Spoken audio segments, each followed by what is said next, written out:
Good morning students. 9th वाले बच्चे, सिद्धि हिंदी विद्यालय के इस ऑनलाइन क्लासेस में आपका हार्दिक स्वागत है। अब बच्चों यहाँ पे हमारा जो ये काव्य है, ठीक है, 11वां लेसन जो है, 11वां जो काव्य है, ये रसखान ने लिखा है। और रसखान ने यहाँ पे अलग अलग प्रकार से श्री कृष्ण की भक्ति किस प्रकार से उन्होंने की है उसके बारे में यहाँ पे 4 पद दिए गए हैं। बार बार मैं आपसे कह रही हूँ बच्चों कि पहला और दूसरा पद ही हमें इस साल पढ़ना है और तीसरा चौथा पद हमें नहीं पढ़ना है। तो करीबन पहला पद हमने देखा, वापस एक बार उसको रिपीट कर लेते हैं, थोड़ा सा रिवीजन कर लेते हैं। जैसे मनुष्य हो तो वही रसखानी बसो, वज्र गोकुल गांव के ग्वारन। अर्थात रसखान कहते हैं कि भगवान ने मुझे अगर वापस मनुष्य का ही रूप दिया तो मैं गोकुल के गांव में एक छोटा सा ग्वाल बन के पैदा होना चाहता हूँ। अगर भगवान ने मुझे मनुष्य न बनाया तो अगर पशु बनाया तो जो पशु हो तो कहा बसो, मेरो चतुर्नित नंद की धेनु मंझारन। यहाँ पे उन्होंने कहा कि भगवान ने मुझे मनुष्य न बनाकर पशु बनाया तो मैं कहाँ पे रहना चाहता हूँ, नंद की गाय बनकर मैं नंद के घर में रहना चाहता हूँ। पाहन हो तो वही गिरी को जो कियो हरि छत्र पुरंदर धारन।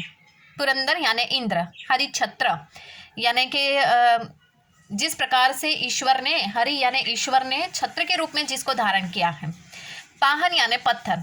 अगर भगवान ने मुझे मनुष्य नहीं बनाया, पशु नहीं बनाया, अगर पत्थर बनाया तो मैं उस पर्वत गिरी यानी उस पर्वत का पत्थर बनना चाहता हूँ जिसको भगवान श्री कृष्ण ने अपनी तर्जनी पे उठाया था। अर्थात जब इंद्रदेव उस गांव के ऊपर कुपित हुए थे और अधिक वर्षा की थी तो गांव की रक्षा करने के लिए भगवान श्री कृष्ण ने गोवर्धन पर्वत को अपनी तर्जनी पे उठाया था। तो मैं उस पर्वत का पत्थर बनना चाहता हूँ। जो खग हो तो बसेरो करो, मिली कालिंदी कुल कदम की डारन।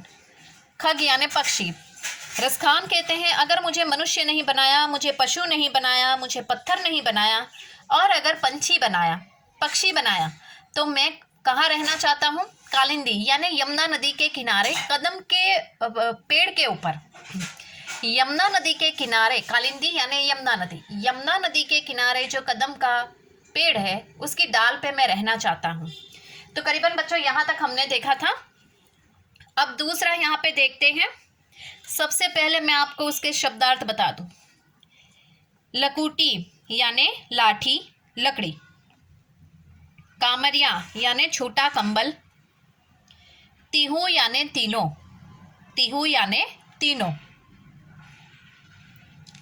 यहाँ पे शब्द दिए गए हैं, तिहु यानी तीनों। उसके बाद पुर, पुर यानी नगर, तिहुपुर यानी तीनों नगर। तजी डारो, देखो पुर को तजी डारो मतलब छोड़ दूंगा, अर्थात त्याग करूंगा। नौ निधि, आठों सिद्धि नौ निधि, नौ निधि यानी 9 निधियाँ, जिसमें 9 निधियाँ कहते हैं ना, जिसमें रत्न अमृत ये सब 9 निधि है, तो उसके बारे में बात है। बसेरो, गाय चराई बसेरो यानी भूलूंगा। तड़ाग, तीसरी पंक्ति में देखो, वज्र के बाग बन बाग तड़ाग निहारो। तड़ाग यानी ये शब्द संस्कृत में भी आता था बच्चों। तड़ाग का मतलब होता है तालाब। निहारो यानी देखूंगा। कोटिक, कोटिक यानी करोड़ों, कोटिक चौथी पंक्ति में पहला शब्द कोटिक यानी करोड़ों। कलधोत, कलधोत यानी सोना चांदी, कलधोत यानी सोना चांदी। धाम यानी भवन, महल। करिल, करिल यानी एक प्रकार का वृक्ष, करिल यानी एक प्रकार का वृक्ष। कुंजन, कुंजन यानी लताओं का घर, करिल के कुंजन यानी एक प्रकार के वृक्ष की लताओं का घर। वारो यानी न्योछावर करूंगा, वारो यानी न्योछावर करूंगा। अब यहाँ पे इस पंक्ति, हमने जो 4 पंक्ति मैंने आपको उसका शब्दार्थ बताया, ठीक है। तो ये 4 पंक्ति का भावार्थ क्या है ये मैं आपको बता देती हूँ। सबसे पहले तो श्री कृष्ण से जुड़ी हुई जो वस्तुएं हैं उनके प्रति रसखान को अधिक प्रेम है।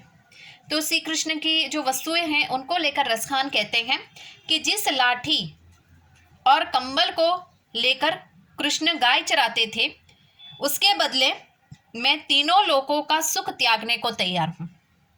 मुझे या लकुटी अरु कामरिया पर राज तिहुपुर को तजी डारो।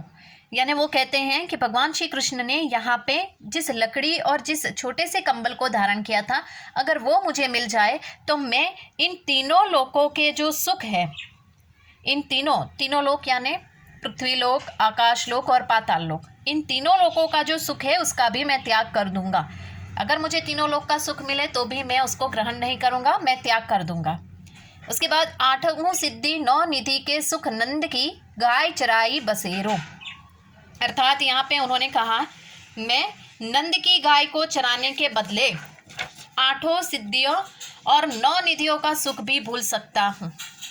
अगर मुझे एक बार नंद की गाय को चराने का अवसर मिले तो मैं 8 सिद्धि और 9 निधियों जैसे सुख का भी त्याग करने को बिसारो यानी भूलने को तैयार हूँ। रसखान कबो इन आखन सो वज्र के बन बाग तड़ाग निहारो।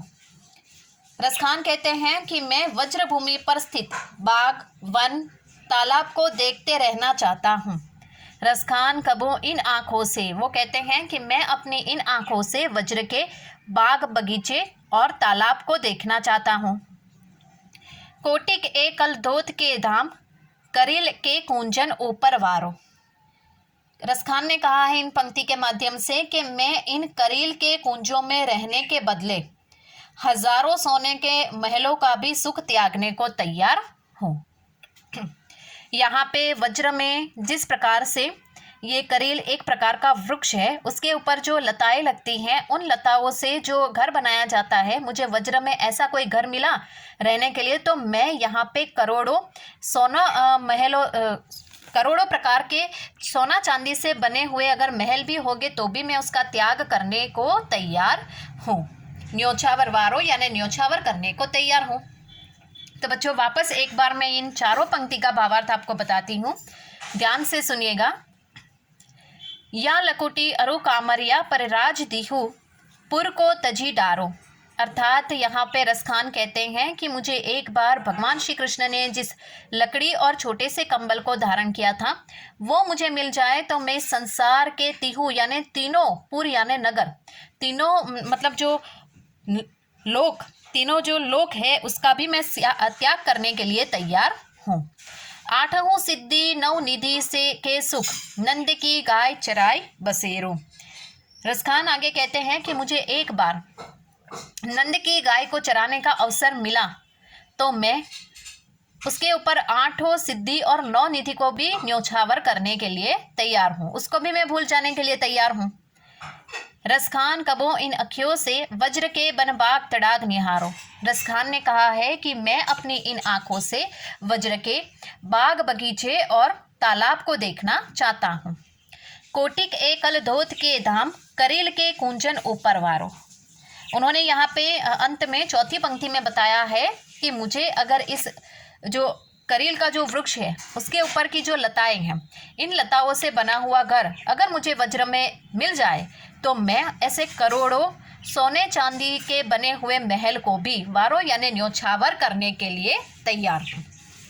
तो बच्चों यहाँ पे हमारा ये जो पहला और दूसरा है रसखान के ये जो 2 पद हैं वो ख़त्म होते हैं और तीसरा और चौथा पद हमें इस साल नहीं करना है। वापस बोल रही हूँ, ध्यान से सुनिएगा। तीसरा और चौथा पद हमें इस साल नहीं करना है।